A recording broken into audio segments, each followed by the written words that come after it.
This is an intro. Intro. Hustle and float chart with your boy, My boy. Matt Wolf and Joe Fier.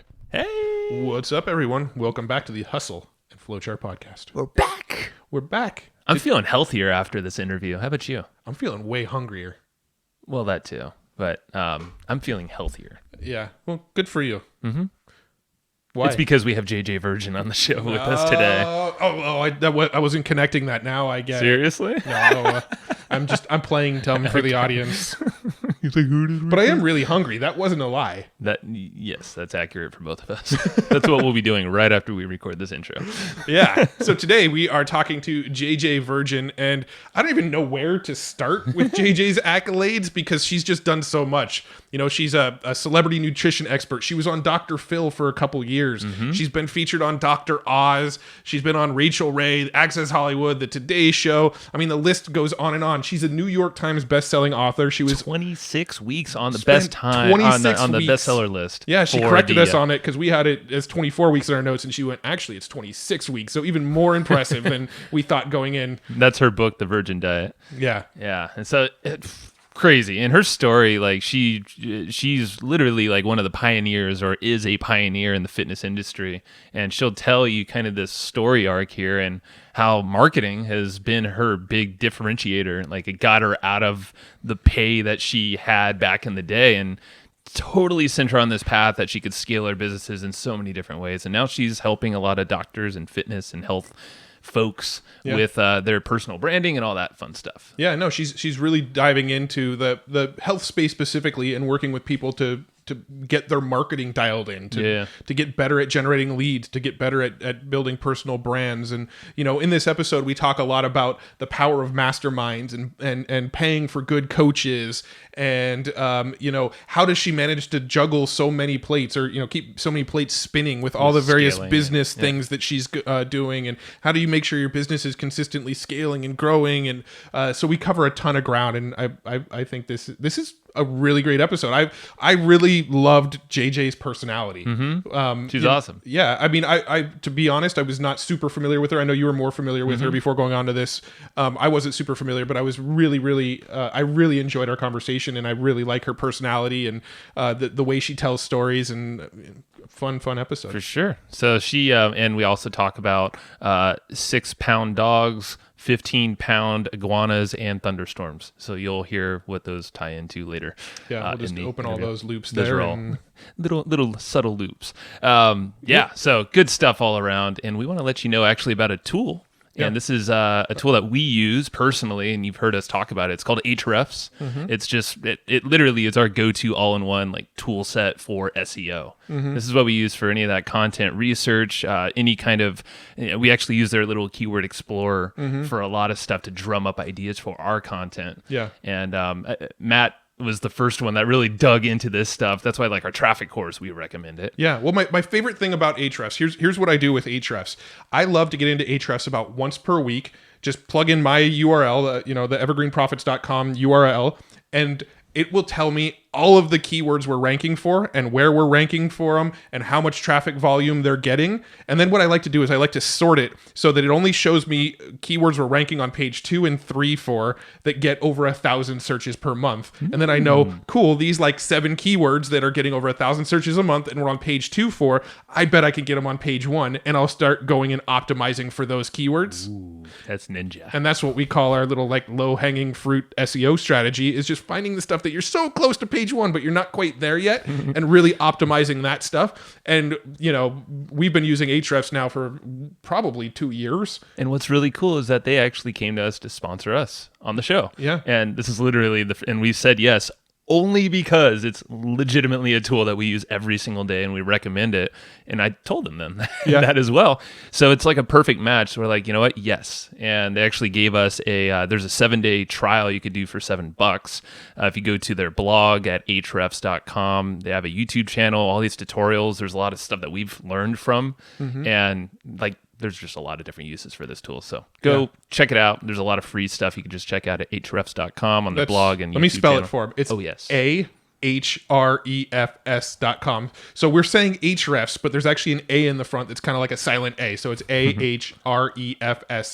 So go to Ahrefs. We use it. I just told you one of the ways we use it. Maybe I'll reveal some other ways we use it in future episodes. Well, you know where they can get that, and that's at the EGP letter in this whole membership. Yeah. Super cool. There's all the companions for this stuff. That's kind of like probably the best way in. So as always, we tell you we take notes on every single episode. So go to the show notes page. hustleandflowchart.com/comp is where you can get it, or you can get it from the show notes page as well. Either one. So get your free notes for this episode. Be quick. They're only there for like a week. But inside there, we actually have an opportunity for you to join this membership we have. It's super tiny in terms of the investment. And you actually get access to a lot of the training that, Matt, you were about to say, actually, about Ahrefs. Yeah. So we do a lot of that case study stuff, experimentation, and cool things that we're learning and testing. That's where we put it in there. And the best way in is to go to hustleandflowchart.com/comp. And if you choose to go further, it's literally like pennies a day to actually be a part of this membership. So go check it out. hustleandflowchart.com/comp. COMP. Alrighty, let's go talk to JJ Virgin. Woo woo. Hey JJ, welcome to the show. Glad to be here. Thank you. Yeah, and you just recently moved to Florida, where kind of like a lot of your training, I was talking to Roland, we checked out his episode and all that stuff. It's almost like it's where it all began in a way for you. It was. Yeah, actually it was. Walking down a beach in Fort Lauderdale was where a lot of this stuff started. And then kind of that epiphany of like, California's probably not the smartest place to live if you're trying to build any kind of wealth. Oh my God. We're hearing that all too often. Yeah, we're in San Diego. And yes. I know. I just left San Diego. It's great because all the tax money I saved just paid the mortgage on my half acre on the water here. And rubbing it in. I'm totally doing that. I'm totally doing that to you. I know. Just ouch. And I'm going to pour some salt on it next. Keep going. And I'm going to go take that money savings and rent like amazing places on the beach that I could never afford in San Diego. So there you go. Okay. I see where you're going with this. You're so smart. Yeah. It's tough when we're like literally surrounded with family all around here. We grew up here. Matt did as well. So it's like, yeah, so did my husband. He grew up in Del Mar. Oh yeah. So yeah. Maybe later in life a little bit. It's tough. Kids I mean, literally, we both were born in San Francisco at the same hospital, but from the age of 10, he lived in Del Mar. And when I started talking to him about this, when I first met him, I'm like, yeah, I think I'm going to move back to Florida. He goes, I'd never live there.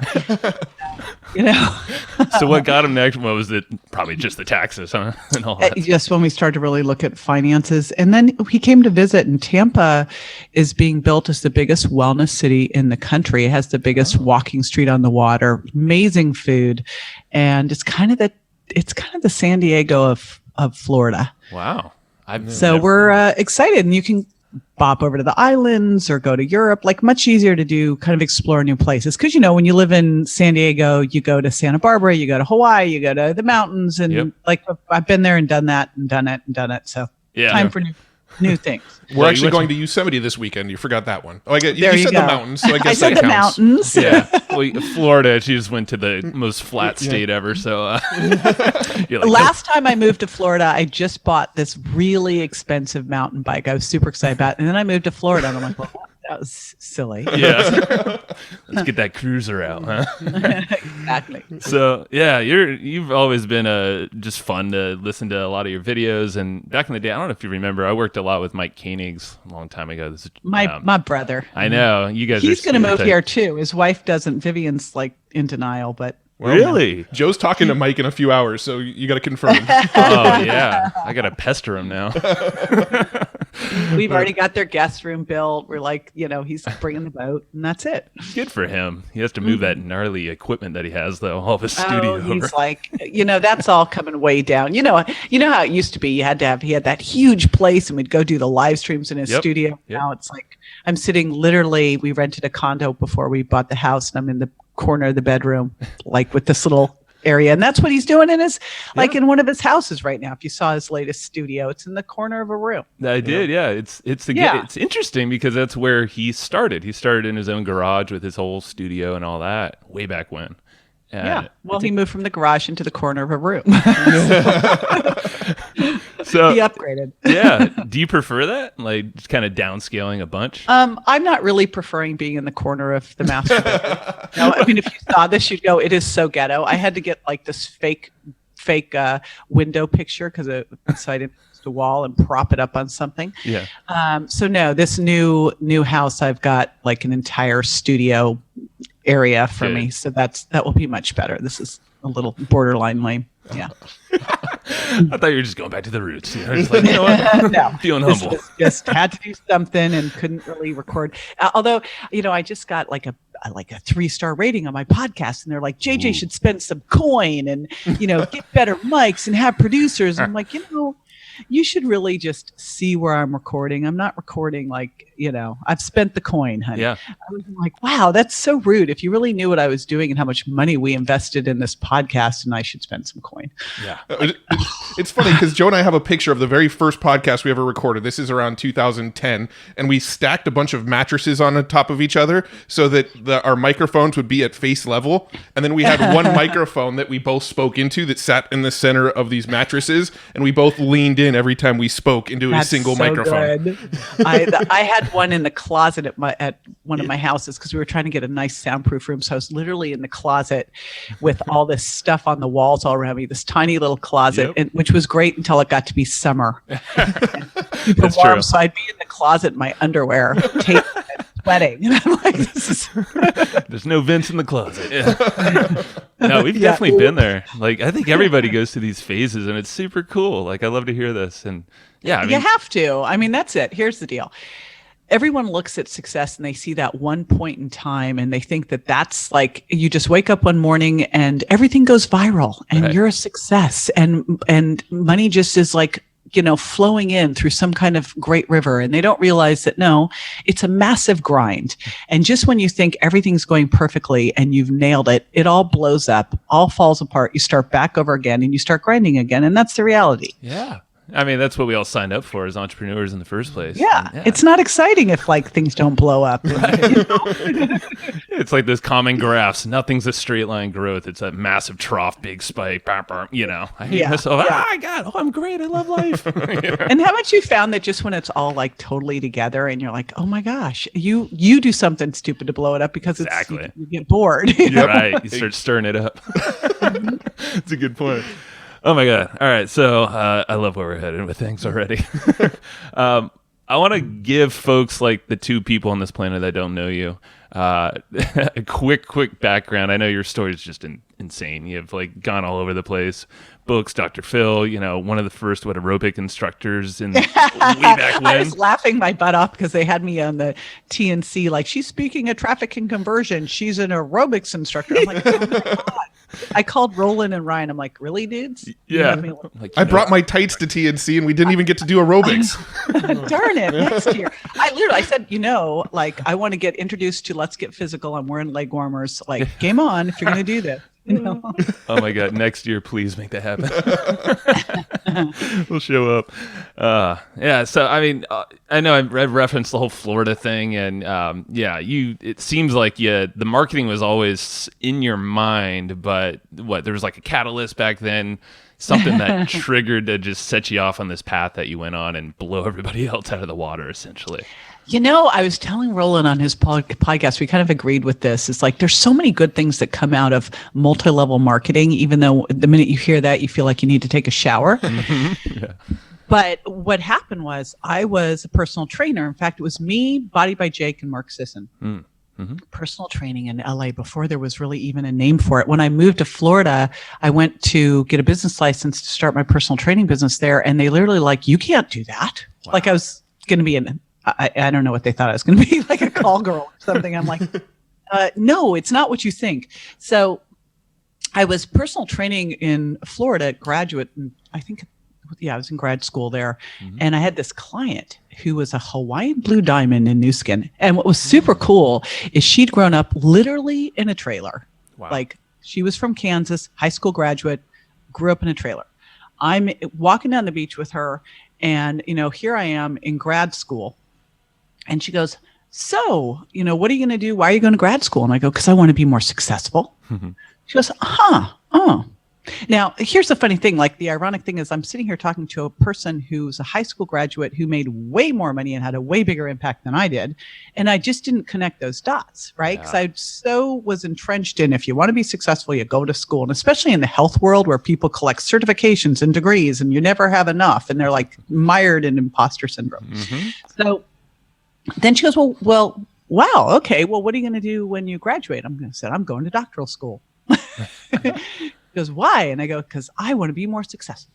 I want to help more people. She goes, you don't actually have to do that in order to be more successful and help more people. And I'm like, what? Yeah. And so that was I can help you. And I remember I didn't really listen to her at the time. I went back to LA. I went to USC momentarily for grad school. Or for doctoral school. And then she pinged me on my 30th birthday and she sent me an MLM video, it wasn't even a DVD. I think it was a VHS I put into it. Yes. Right. And I remember watching this video. I can still see it in my eye where they talked about trading time for money.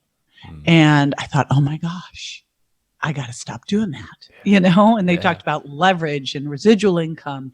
I put everything I had into storage. I dropped out of my doctoral program and I flew back to Florida and I moved in. Man. So that triggered that, and that's similar to like Matt and I. We read we call it the Little Purple Book, but oh my God, Rich Dad Poor Dad. Rich Dad Poor Dad. Robert Kiyosaki. Same idea. It's trading time for dollars. Like no, I can't do that. So that was your catalyst. Yeah, once you do that, it's like you can't unsee it. So I moved in with her, like I am now going to learn how to be massively successful. And she has me put some rubber bands on my wrist. Like, here I am. I'm like, I've given up everything. And I sold my personal training company. So I had a little bit of money coming in, but not a whole lot. Right. And it's only for a limited amount of time. And she's got rubber bands on my wrist. And every time I'm thinking a negative thought, I'm supposed to snap the rubber bands. And I'm thinking, I have really done something stupid here. Oh my gosh. I'm like, when are you going to teach me how to be successful and to make money and have bigger impact? She goes, you're not ready. You have to work on your mindset. And I'm like, what? What's that? What's that? And I think any entrepreneur listening knows that every single place you go, the limitation, she always used to say, the only limitation is the limitation to your mind. And I was very like left brain, black and white. And I'm like, well, that's not true. There are limitations, and she's like, there is no right or wrong. There just is. I'm like, yes, there's right or wrong. So, I started to really realize that, wow, I had just completely limited myself all along the way. So it was, and we do it all the time. Come on. Like, you are exactly where you believe you can be, and you're never going to be any farther than that. Yeah. And you said something in, maybe it was Roland's interview or just somewhere else, but like the wealth that you have, the house that you live in, or whatever you have around you, or even, whatever you consider wealth is exactly what you deserve. Like that's what I know. Whenever I say that, people are like, ooh, rich. And I go, but that's actually an amazing thing, because I say people are paid what they deserve. And they're like, what? And I go, maybe not right now. If you're building a business, it takes time, but over time, you're paid on the value you create. You're paid on the impact you create. That's it. Yeah. You want to make more money, create a bigger impact, create better value. Yeah. And that's, it's not saying anything rude, but on the other side of it, you're also paid what you believe you're worth. And I see this so often because I work in the world of health. Most of the people who I spend my time with are doctors and health experts. And there's so much money mindset issues there where people feel bad charging. And which is so crazy, because what I've learned over the years is that if you could charge people slightly more than they could afford, or they perceive they can afford, because I don't believe that one either. But if you could charge them slightly, more than what they're comfortable with, they will pay far more attention. Yes. And that was one of those things that Matt and I were talking about. I mean, we've done that many times. It's almost like you have that will. If you have the desire, that burn to make it happen, not everyone does, but definitely if you're willing to throw in, $10,000 that you don't have or whatever it is, right, you'll figure it out. Then you pay attention. Yeah. I've never made a decision based on what I can afford. Because it's more, what can you afford not to do? Like, I joined my first mastermind group and I was $500,000 in debt. Wow. And I joined $100,000 mastermind group, not knowing really what a mastermind group was. Was that back at underground, right? Yannick? It wasn't Yonex. It was Allie Brown's. And I don't even know. I think Allie was like the first person to ever really even do $100,000 mastermind. Wow. And she had 12 women and one dude. And, that gotta have that token diversity in there. We had the guy. Perfect balance. Yeah. But what was interesting when I look back at that, I was in it for 2 years, and two of the women in that group are two of my really close friends. One's one of my very best friends, Lisa Sasevich, and the other one, she's recently stepped into her next name. So it was Alexis Martin Neely, Allie Shanti, now Allie Katz. So, but they are two of my closest friends. But the biggest thing that happened during that time is, that Jim Rohn statement of you have the income of the people, the 5 people you hang out with, that their net worth, you all tend to share the same type of net worth. And we know it in the weight loss world is that obesity is contagious. Yep. You tend to weigh the same amount. And by the way, it doesn't matter if that person's across the country. You would think, oh, you're hanging out late at night eating pizza together. No, we tend to have the same weight. I believe it's weight, it's mindset, it's money, it's all of those things. We tend to be like the people we hang out most with. And so all of a sudden I'm hanging out in a group of big thinkers, right? And we all moved up together. Was that the catalyst? Like, did you just need that at the time when you joined initially, or was there something else that was the trigger? Like, oh, hell yeah, I need this thing. So what happened was, do you know Joe Mercola, Dr. Joe Mercola? I know the name. Okay, so Dr. Joe Mercola has the biggest natural health website. And actually, it was like 20, maybe 15 years ago, I wrote my first book that no one ever heard about. It was self-published. I also learned not to sign a contract with someone without an attorney seeing it. Yeah. So, but at the time, I was trying to figure out what to do with it. And one of my friends said, "Oh, should go hang out with Joe Mercola. He'll give you some great advice." And so I sat down with him, and he was going to Yannick's event the next day. And this was 15 years ago. And he goes, JJ, first of all, he said, "Oh, I'm going to this conference. It's $10,000. I'm like, $10,000? Are you crazy? And it was an online, I'm like, online. And I had a website. I think at the time I was on Dr. Phil, but I had a website, but it didn't have that thing in there. The thing where you put your name and your email in. Oh yeah. A little opt-in form. It didn't have that thing, that opt-in thing. So I was on Dr. Phil, but I was in the worst situation ever, which is everybody knows who you are, but yet it's not making any money for you. Sure. And there I had to show up on TV in new outfits all the time and do all this stuff, and it was like, well, this is a little challenging. And so I was trying to figure it out. So I go sit with Joe, and Joe says, JJ, the money is in the list. And I'm like, well, what list is that? Because I need that list. And he said, you need to read this book, The 4-Hour Workweek. Yep. So I read The 4-Hour Workweek, and I'm convinced that Tim has a hidden chapter that I did not read. Ooh. Because I read that book and I was like, okay, now I'm working 80 hours a week, not 4. Thanks, what Tim. Did I miss? Yeah, Tim, hello. Where's the piece of how to move from 80 to 4? Right. Missed it. But in there, he said something about Dan Kennedy. I'm like, oh, I love Dan Kennedy. I got forgotten all about him. So I listened to an interview with him and Allie Brown. And I was like, oh my gosh, there's a woman out there who doesn't have like a weird beard and, it's kind of crabby. I was like, oh, wow, there's like like someone like me doing this. And so that's when I bought her. She had this $300. It was $297. It was the e-zine queen. Build biz with your own e-zine.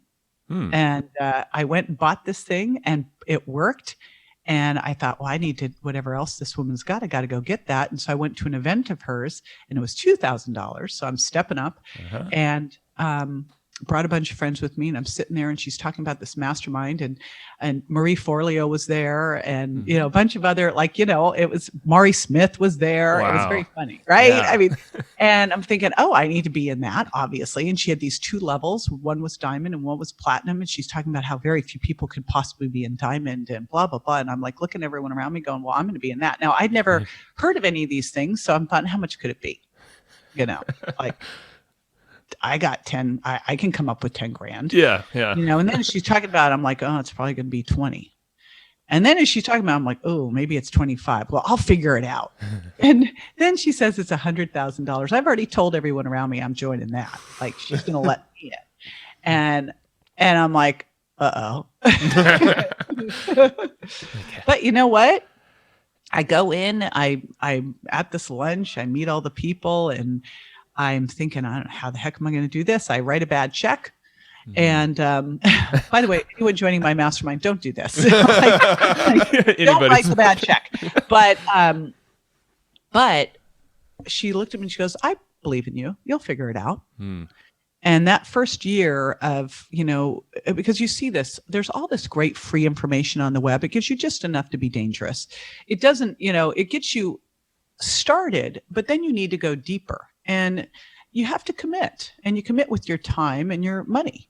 And so once I committed, I did $550,000 in online sales that year because I was going to make I was getting every penny's worth of that thing. Oh, nice. Yeah.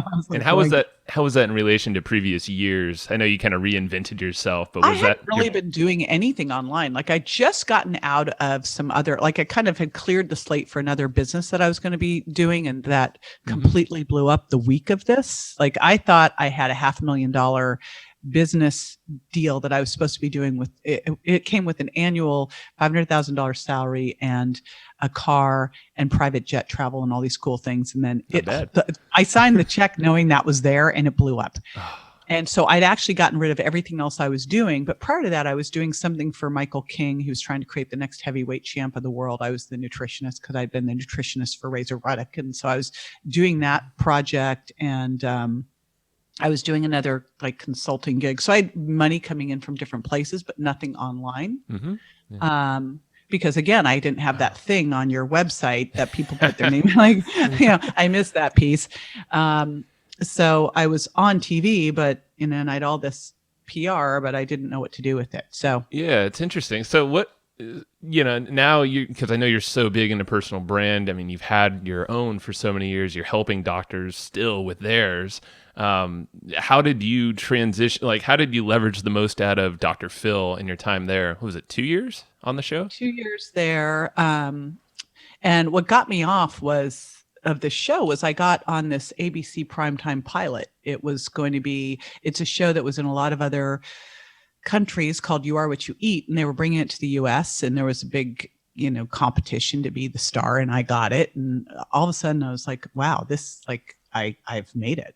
I have my own show, prime time. I'm the star, blah, blah, blah. Right. Yeah. Only ever count your chickens, right? To me, the TV show is real when it actually airs. So, I did all of this work on it, got me off. I learned my lesson. Don't tell Dr. Phil that you're on another show. If I was like, so I'm now off Dr. Phil. I'm doing this ABC show and never goes. And I just say, you know what? Forget that. I'm out. This is stupid. It's a hobby. It's a waste of time. I'm just going to go build a business online and see my clients. I had a bunch of private clients at the time, a lot of celebrities. I was in LA a bunch. And what happened was I'd be in LA and I'd be working with people one-on-one in one of my doctor friends' offices, because he was like, just come see all my celebrity clients and tell them what to eat. I'm like, all right. And so I was doing that, but inevitably someone wouldn't be able to show up that day, and I didn't want to come another day because I was living out in the desert. So I started, I thought, this is silly. I'm not doing brain surgery. I'm just working through their diet and supplements and exercise and lifestyle plans. I can do that by phone. So, and then I realized I was repeating myself. And so I thought, all these things I'm doing that I'm repeating, I'll just record that. And we didn't have Facebook groups back then. So I had a Ning forum. Ooh. So I started recording the things and having people join a forum. And then I brought in a coach. And what I started to discover was I thought that I was the element that was the success for these people. What I realized was I actually wasn't, which is super cool. Yeah. Because what I did was I would bring them in, and instead of, first thing I learned early on is don't charge by the hour. Because if you charge by the hour, then people will decide if they want to come to you or get a massage. And I want to tell everyone I messed up on my diet, or I could get a massage. Which should I do? I know what I'm doing. Not seeing you, Yeah. So I packaged in programs, started adding in the information, then started putting them into a group with support, then added coaches, and kept pulling myself further and further out, and then really creating a stepwise process, which became the Virgin Diet. And, there you go. I was like, wow, I actually don't, like, a lot of us think that we're such the big deal, that it was us that made the person successful. And really, if you've really nailed this, you can create systems that, the Virgin Diet works because you can read the book, figure it out, teach a friend how to do it. It's simple and effective. And it teaches people how to figure out which foods work for them, which foods don't. It's not about the way I always tell people, I've been on the Virgin Diet for years. I'm like, well, that's not actually what the program is. It takes you through a process to figure out which foods work for you. You don't do it for years. You do it for like 3 to 4 weeks. Yeah. More like a sprint and then go. Yeah. Well, that's what diets really should be. They're therapeutic. You learn something, and then you pull that into what you do on a daily basis. And then when you get ready, you need to go to the next shift. You try the next thing. So I always love this. Diets don't work. I go, no, we're just using them wrong. That's all. Now, I'm curious. I want to circle back around to the book in just a second, but before we get there, I'm curious. When you made that investment and you went into Ali Brown's mastermind for $100,000, was there any advice or wisdom that you got from her or other people in the group that was like a big catalyst to make that $500,000 that year? First of all, I think that there's something energetically around when you decide to invest in yourself, and especially at a level that's uncomfortable for you, that all of a sudden you just, shifts things. So there was that shift. The next shift was me deciding I was just going to take massive action because I had access to Ali and this group of amazing people.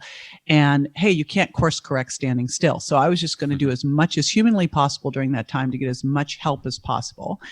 And then it was really just learning how to think differently about, the online space.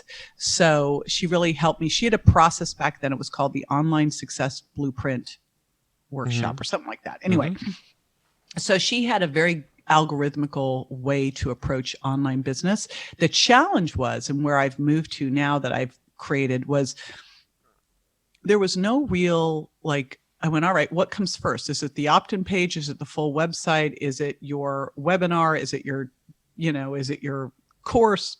Where do I start? What do I do? And that was where I was never like, do I list build first? But wait, I need an opt-in. I was like, what do I do? I really needed do this first, do this second, do this third, do this fourth, and how to optimize at each level. So that's one of the things I kept trying to crack the code on because I got really exhausted just trying to do everything at once.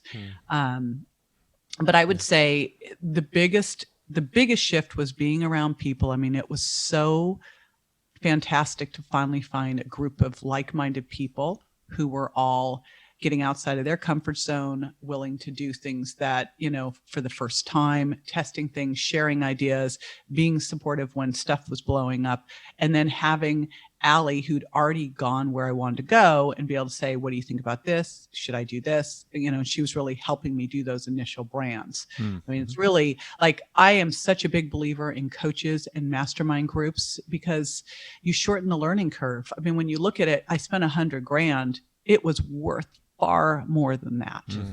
Far more than that, because I mean, it is still paying off to this day and always will. Yeah. No, I mean, that really resonates with me as well. One of the scariest decisions, not at the same level, that I remember making was, I don't know, probably 7 years ago, I invested $6,000 with a coach, and I didn't have $6,000 in my bank account at the time. So I put it on an American Express card and said, I'm going to pay this off within the 30 days because I don't want to pay interest on this $6,000. And I got on a call with this coach, and he actually helped me rework one of my phone sales scripts. And the very next day after I got off this call with him, I closed $9,000 in sales and went, whew, that was a close one. Yeah. Bam. But, it's just even that energy of all right, I'm committing to my business. If you look at it, my husband has a job. And I was like, oh my gosh, I'm married to someone who has a job. But it's kind of an intrapreneur because he's in sales and he's a very high level, whale hunter sales guy.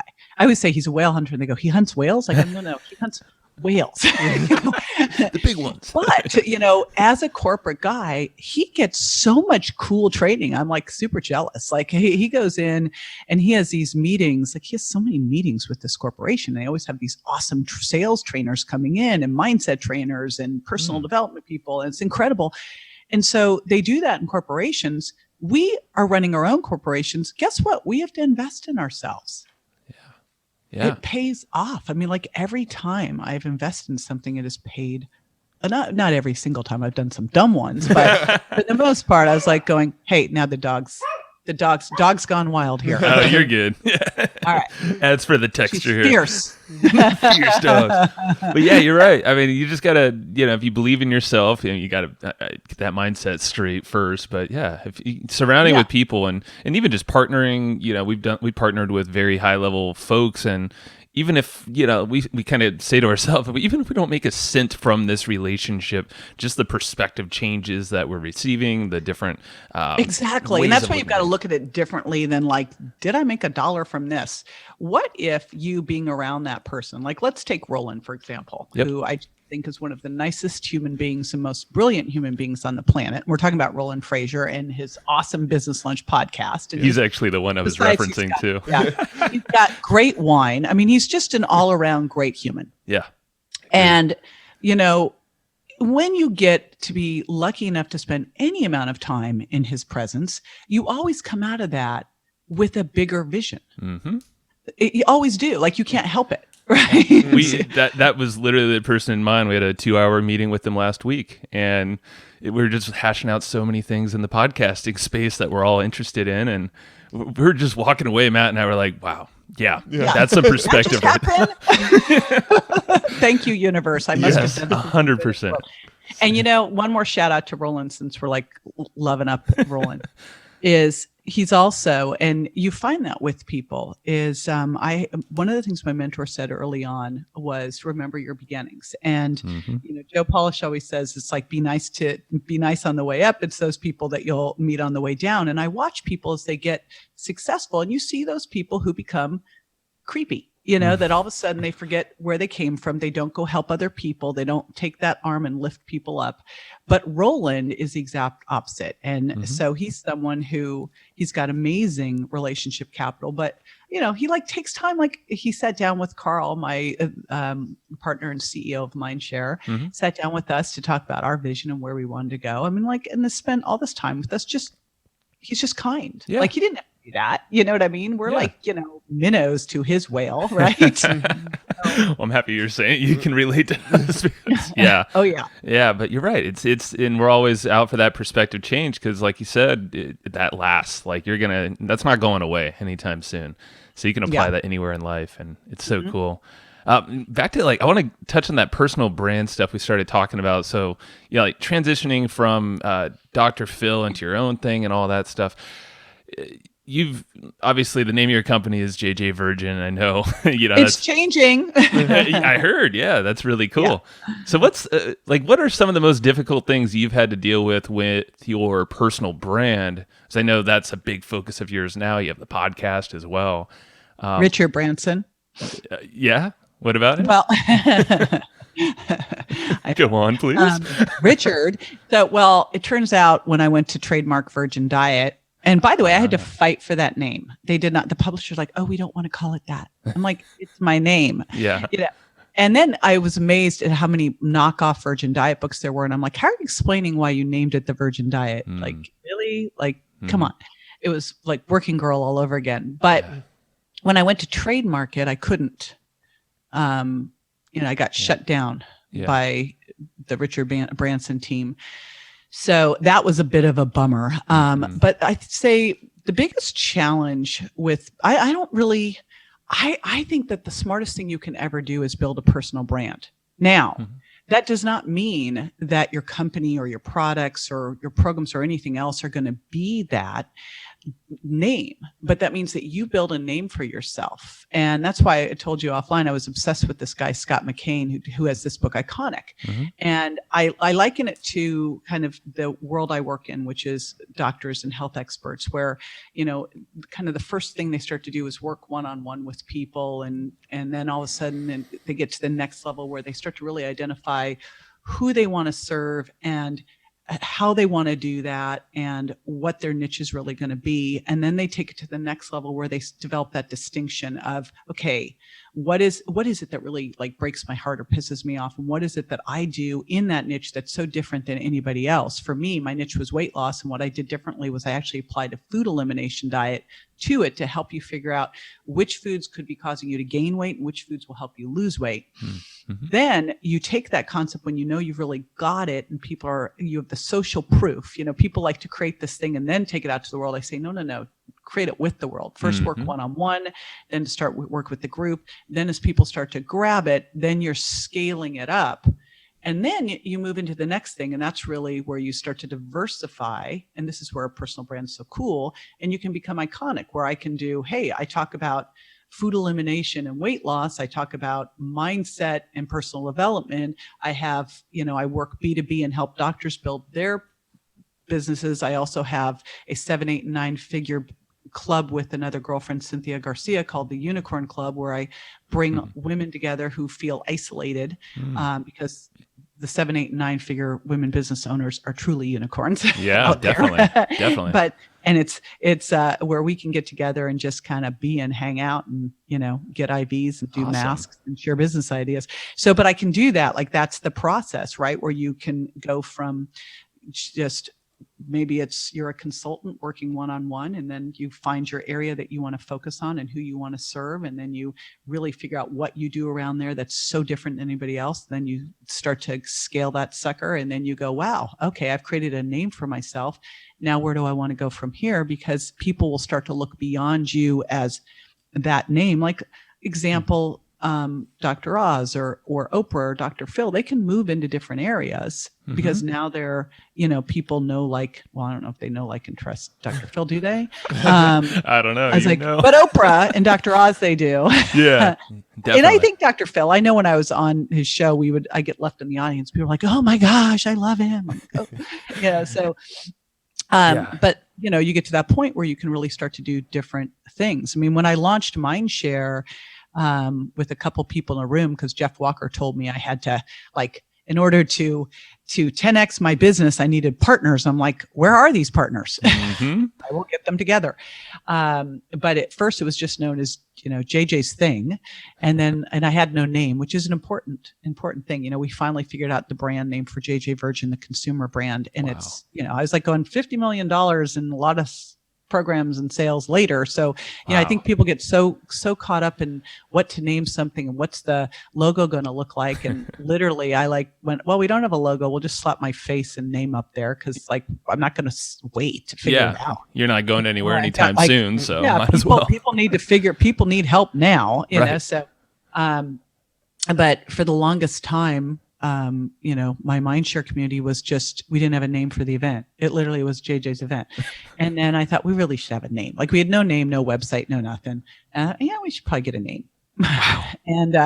And so we did a little contest, for the name. I liked my name the best, so we picked Mindshare Summit, but I put it out there to the whole community, but I just kind of was like, I want to see if anyone comes up with something better than Mindshare, because it's so fit that I was going to take a group of people who thought they competed and show them how to collaborate, and that the rising tide would lift all boats, and we'd be able to make such a massive impact in the world. And we've created more New York Times bestselling authors, more TV people, more summits, more docuseries, more podcasts in the world of health than anyone else.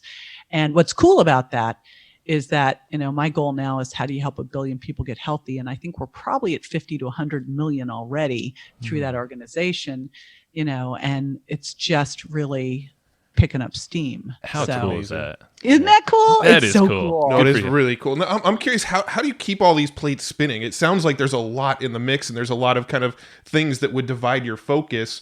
What sort of things have you put in place to make sure that all of this stuff just keeps running for you? CEOs. So does each little sort of arm of the business have its own CEO, or how does?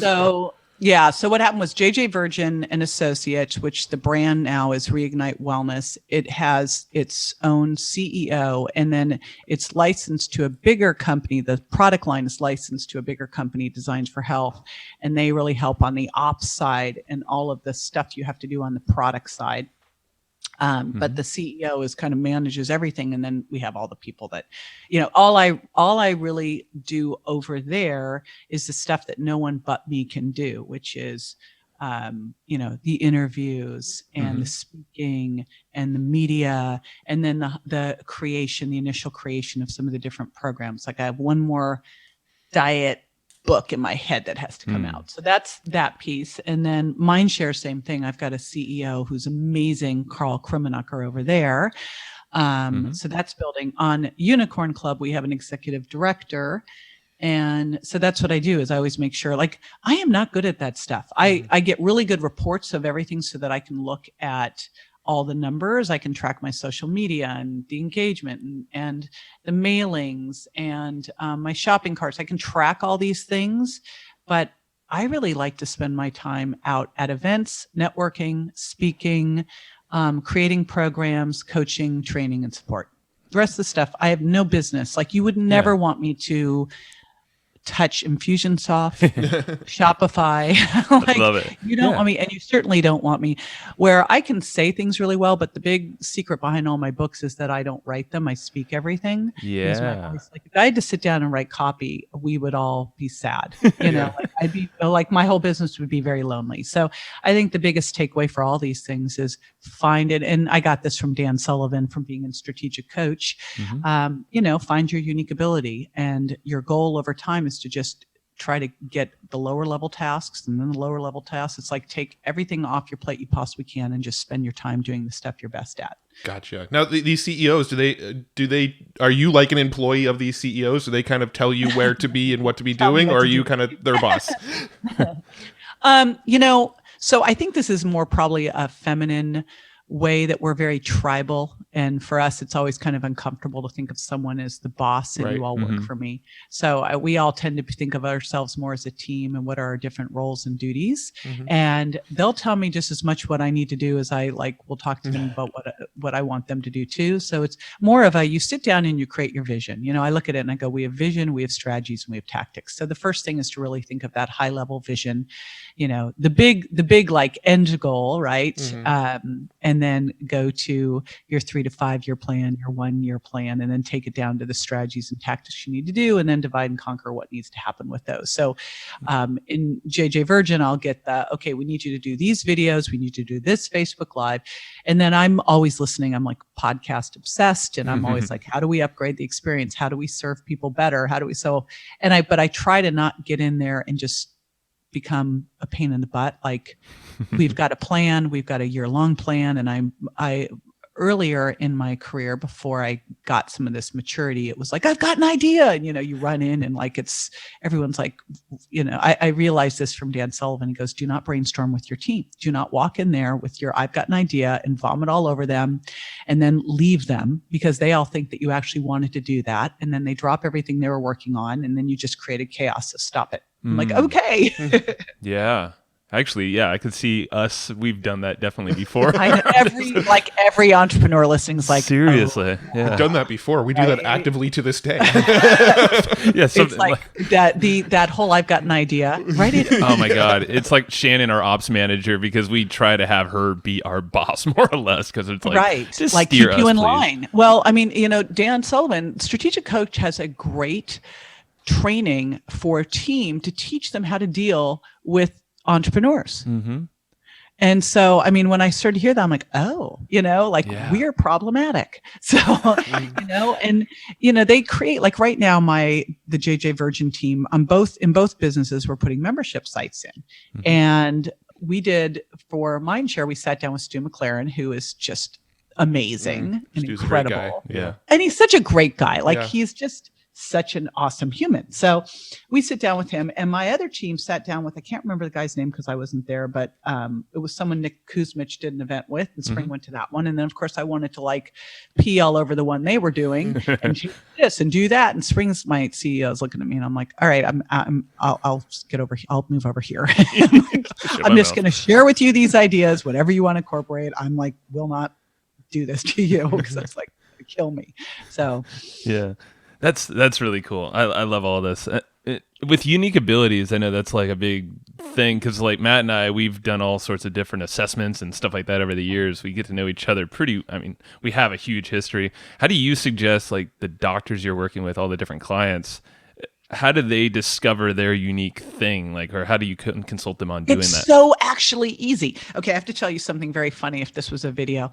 So we're getting one of those awesome Florida thunderstorms right now. Ooh, I love cool. them. I love but those the too. dog, I know. So the dog, so I have the 6-pound toy fox terrier, and the dog now is on my lap shaking. Oh no. So the other day I was like, where is the dog? Well, she was back in the walk-in closet, like under everything, like with her little head out shaking. I'm like, oh boy. Get used to it, Florida. I was like, Hurricane. I know. Just, wait till she sees those big old iguanas. She's gonna be Oh my like, God. where are we, Mom? Anyway, so this was described, and I think this is the easiest thing, is it your unique ability is that thing that you would do whether you got paid to do it or not. And I was in Cancun with my buddy Dr. Pedram Shojai. He'd done this, like he was having a kind of a affiliate like celebration event for some of his partners. And I was in the pool with Summer Bach, and I'm sitting with Summer and in the pool, and we're all hanging out. It's vacation, and I'm drawing out her whole marketing plan, and I get, just in the pool, and I realized, what do I love to do the most? I love to figure out how, like, I love monetization models. I'm very left-brained. I like to figure out like how to take the thing you love and build a business from it and diversify your income. And that's what I like to do. Right. And you just figure it out. Like whatever you do, when you go out, you're at a party or wherever else, and you find that you seem to always be talking about this thing, and people are always asking you about this thing. That's your thing. Yep. Your unique ability. Yeah, I love it. Yeah, and it's so obvious because it's like the stuff that Matt and I were just rattling on about podcasting or whatever we're doing there, and it's just like, yeah, kind of obsessed. There's a reason because we love it. It's not your thing if you've had it on your to-do list and it's been on your to-do list. It's on your to-do list. It's still on your to-do list. It's on. That is not your thing. I love it. Yeah. Right. Pass it off. Yeah. Go give it to someone else who will go, gosh, this is the greatest, most fun thing ever. I love that. Now, there's one last quick rabbit hole I want to go down, and I know we got to kind of start wrapping up here. We talked about your book for a few minutes ago, and that book, I believe, spent 24 weeks on the New York Times bestseller list, and 26. 26. Oh, our note takers fired. No, no, actually, on a couple, because it was also, it may be written somewhere as that, but it was on 2 other New York Times lists too. We actually pulled that from Amazon, so yeah, check into that. That's yeah. There you go. Yeah, so 26 weeks on the New York Times bestseller. I'm curious, how did it get there? I mean, what was some of the maybe a couple of the big moves that made that book have such a large impact? All right. Well, this is where I do a shout out to my buddy Brendan Burchard. I believe success leaves clues. And so you go and find the person who's done what you want to do, and then you do what they tell you to do instead of thinking you might somehow know better, having never done it yourself. Follow the book. Yeah. Yeah. Don't you love that? You're like, create the plan for someone. They go, all right, I know that this would work, but I'm going to leave out step 3, add step 12. I'm like, it's like 80% of people. Yeah, right. I don't know what that plan is, but I'm going to do your virgin diet, but I'm just going to eat the cheese. I'm like, well, that's not my virgin diet. Don't tell me. I can't tell you when people are like, I tried your thing and it didn't work, but I was eating cheese and bread. I'm like, Anyway, end up well. So I had a book before that book, and I was in Alley's at the time, and back then it was all about, I had no clue how to make a book a New York Times bestseller. I didn't realize that it was a whole process, that it required you to also have books that were sold offline, all the stuff that you need to do. So, when I got ready to do this book, I made sure, I was like, okay, this book has the potential. It needs to get out there. What do I need to do? So I talked to my buddy, Dr. Daniel Amen, like walked through how to do a PBS special, hired Elian Longergan, who's like done more of the health big PBS shows than anybody, and did exactly what she told me to do. And then I hired Brendan and did exactly what he told me to do and got exactly the same results as him. Basically, I got the next book advance was a $2 million advance, and his book advance was like, we got exact same stuff. I did what he told me to do. And here's the bigger shout out to Brendan, because if you know that story, you know that like a month before the book was coming out, and here I've invested everything into this book, and I've got this PBS special coming out, all this stuff. My son gets run down by a car and is literally in a coma in the hospital, hovering between life and death. And I'm like looking at him going, you are going to be better than before. And this is going to cost a lot of money. And I'm the sole financial support here. And if this book doesn't go, I'm bankrupt. Game on. Like, you know, it's like game on. I'm not leaving you because, you know, third leading cause of death is death by doctor. It's like teaching hospitals, stuff going sideways. Leading cause of death in kids is head injury. He's got a traumatic brain injury. I'm like staying there. And now this book has to really go. And I send all the videos I'd done prior to the accident over to Brendan so he can look at my book launch. And he's like, God, I hate to tell you this. You know, so Brendan flies out because I'm in LA and helps me redo everything. Now, how many people, and he's like, don't tell anyone I'm doing this. I'm like, finally, I'm now able to tell him. Sorry, Brendan. But I was like, I mean, do you realize, like, that is just crazy. That's amazing. Did. And I will never forget it. You know, it's like, he was so generous, and he was right there to make sure this thing went. So how do these things happen? Like, you know, they happen because people care enough and stand by you and help you do these things. That book got launched because I reached out to my community and I'm like, hey, I got, you know, I'm going to need some help here. And people stepped up and supported me through that whole crazy thing. I love that. And it's just reaching out to the people that trust and believe in you, because I know you have your story, you know, and if anyone wants to check out even further, deeper into your story, Roland's podcast is amazing for that. Yeah, we'll link to the Roland episode too on our show notes. So. Yeah, but just I mean, it is a ridiculous story. Allie Brown contacted me when I was in the hospital. She goes, you know, I know what you're going to do. Like, you know, now you're going to be the person who launched a New York Times bestseller, Bedside with Your Son in a Coma. And I go, yes, I am. Hell yeah. Hell yeah. Exactly what I'm going to do, because I'm going to make sure that he has everything he needs so that this will be the best thing, not the worst thing that ever happened to him. Yeah. And it is. So there you go. Heck yeah. Good for you. I'm so Thank happy. God I'd learned how to manage my mindset prior to that happening. Would have been a little mental overload, I think. Yeah, oh my God. like the time to put on the life raft or blow up the life raft is not when you're drowning, right? Not right there. No, way too late. Well, let's wrap it up. And I know you already mentioned one of the books or the most recent book, Iconic by Scott McKain. So definitely check that out. That's what I read, all about the personal branding stuff that you're and becoming distinct, iconic, and all that. Yeah, and he's got a great podcast too. But again, that Michael Stelzner interview with him on Social Media Marketing World was another just like stunning, like your jaw-dropping interview. Nice. Okay, tune into that. I'm a big podcast junkie too. I go and take my dog for a walk every single night, and I get a podcast in a night. So I would. That'll be on my list. If we who have podcasts don't listen to podcasts, that's like super lame. It's true. No, right? Yeah. They're amazing. Yeah. So, and we didn't even touch on your podcasts. So let's do that right now. So where can folks? I have two. So on the consumer land, we're actually finally doing season 2. This is really ridiculous. So 5 years later, we're starting season 2. That was like advice from Paul Culligan. He goes, "Yep. Do you do these in seasons?" I'm like, "Oh." I was gonna say, like, that's actually a really good strategy, and Paul's the man for it. So yeah. Yeah. So Paul's been like Paul pops in periodically. We hire him to have him do all the strategy. So he's been in there helping us get that whole thing dialed back in again. So thank you, Paul. And so we've got that for the consumer, which is me, like, because of my Mindshare community, I have like the most coolest, amazing guests ever. So I have guests, I have just me riffing on something, and then I do Friday Q&A. And then we launched our Mindshare Mindcast. And that's really about the business behind doctors, health entrepreneurs, health experts. It's all of the things that will help you, if you are one of those, build your personal brand and make a bigger contribution out there in the world. So, awesome. Which is what I'm, as you can tell, very, very passionate about. Like that's my number one world. And people are like, why don't you just do regular business coaching? I go, I just want to help doctors and health experts. Yeah. Those are my people. That's who I'm working with. That's where I'm staying. It goes back to your whole systemized and scaling process. Find that niche. So awesome. That's it. The health world, like I always say, it's the traffic and conversion of health. Awesome. Yeah, we'll link all that up. And so where's the best place? So I know there's a lot of folks, and we'll link everything, all your podcasts and whatnot.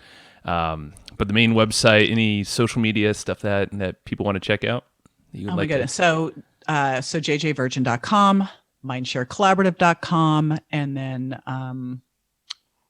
if you go there, it's got all the stuff, the find podcasts, all the goods. Cool. All that. That's perfect. Yeah.